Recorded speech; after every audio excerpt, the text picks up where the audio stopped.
मैंने सुना था महाराणा प्रताप जी जब युद्ध कर रहे थे हल्दी घाटी का, उसके बाद वो जंगल की तरफ चले गए और घास की रोटियां बना बना करके खाई, ऐसा मैंने सुना है, इतिहास में पढ़ा। घास की रोटियों का अर्थ ये है कि पत्ते, जंगल के पत्ते खाकर उन्होंने अपना जीवन यापन किया। आज हम हलवा पूड़ी खा रहे हैं, आज हम रबड़ी और रसमलाई खा रहे हैं, आज हम दाल चावल सब्जी रोटी खीर मेवा मिष्ठान खा रहे हैं, पर कल को आपको घास भी खानी पड़ सकती है, कल आपको पत्तों से भी गुजारा करना पड़ सकता है। उस हाल के लिए भी तैयार रहिए।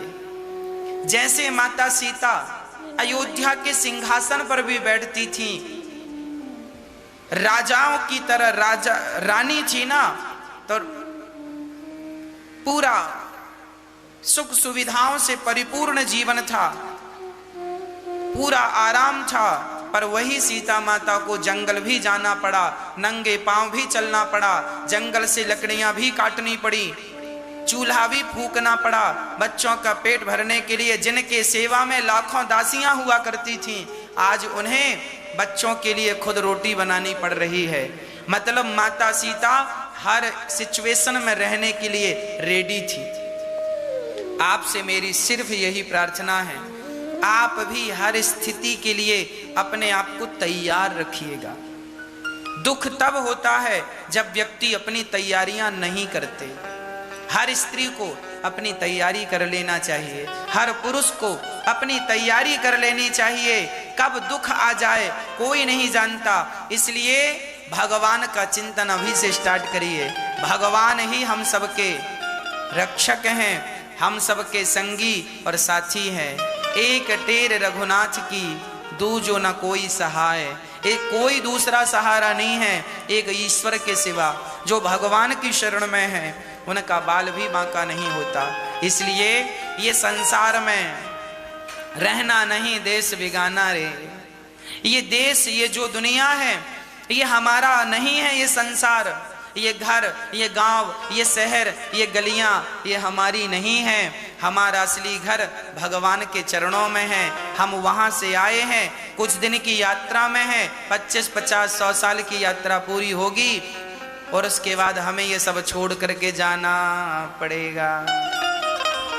इसलिए तो कहते हैं ना, परदेसियों से ना अखियां मिलाना।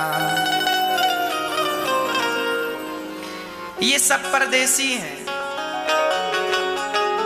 आपकी पत्नी, आपका पति, आपका पुत्र, आपका परिवार, आपका सोना, आपकी चांदी, आपका पद, आपकी प्रतिष्ठा, सब परदेसी हैं। और ये परदेसी एक दिन सब छूट जाएंगे। परदेसियों से ना अखियां मिलाना, परदेसियों से ना।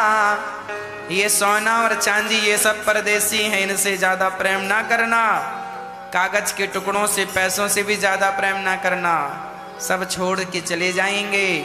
परदेसियों से ना अखियां मिलाना, परदेसियों से ना अखियां मिलाना। परदेसियों को है एक दिन जाना, परदेसियों से ना अखियां मिलाना। सबको जाना पड़ेगा। जब आप जाओगे, हम तो चले परदेस, हम परदेसी हो गए। हम तो चले परदेस, हम परदेसी हो गए। छूटा अपना देश, हम परदेसी हो गए।